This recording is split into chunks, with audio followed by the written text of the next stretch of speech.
안녕하세요. 우리가 저번 영상에서는 보통주와 우선주의 차이를 알아보았는데요.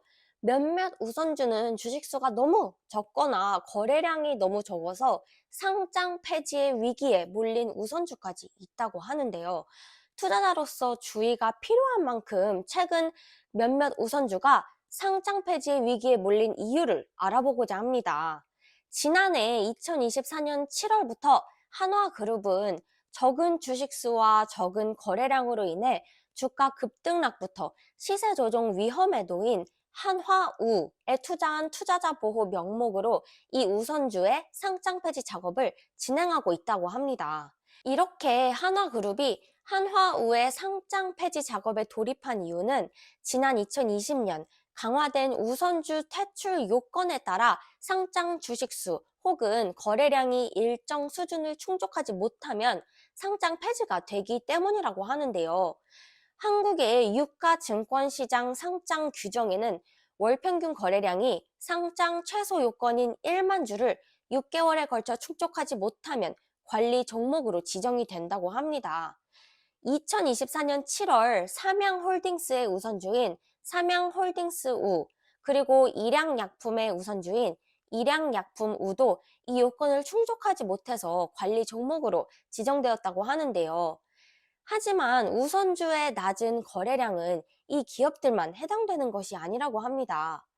네이버 금융에 따르면 작년 2024년 기준 국내 코스피 시장에 상장된 우선주 113개 종목의 하루 평균 거래량은 2만 1,668주로 집계되었다고 합니다. 이 거래량은 코스피 시장 전체 하루 평균 종목당 거래량인 31만 6,299주에 크게 미치지 못하는 적은 수치라고 합니다. 뿐만 아니라 거래량이 100만 주를 넘는 우선주는 한 개도 없었다고 하는데요. 거래량이 10만 주를 넘는 우선주 종목도 삼성전자우, 코오롱 모빌리티 그룹우, 대원전선우 이렇게 3개 종목에 불과했었다고 합니다.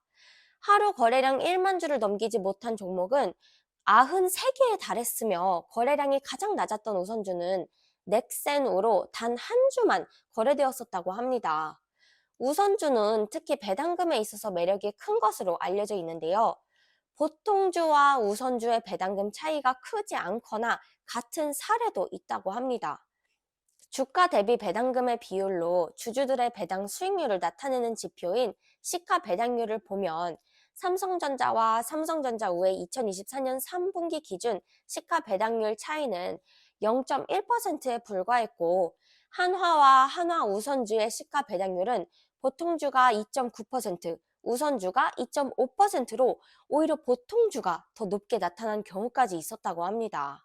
전문가가 제시하는 우선주의 인기가 적은 이유로는 지난해 국내 기업들이 내놓은 주주 환원 정책을 들여다보았을 때 대부분 우선주보다 보통주 주주들을 향한 주주 환원 정책들이 많았다고 합니다.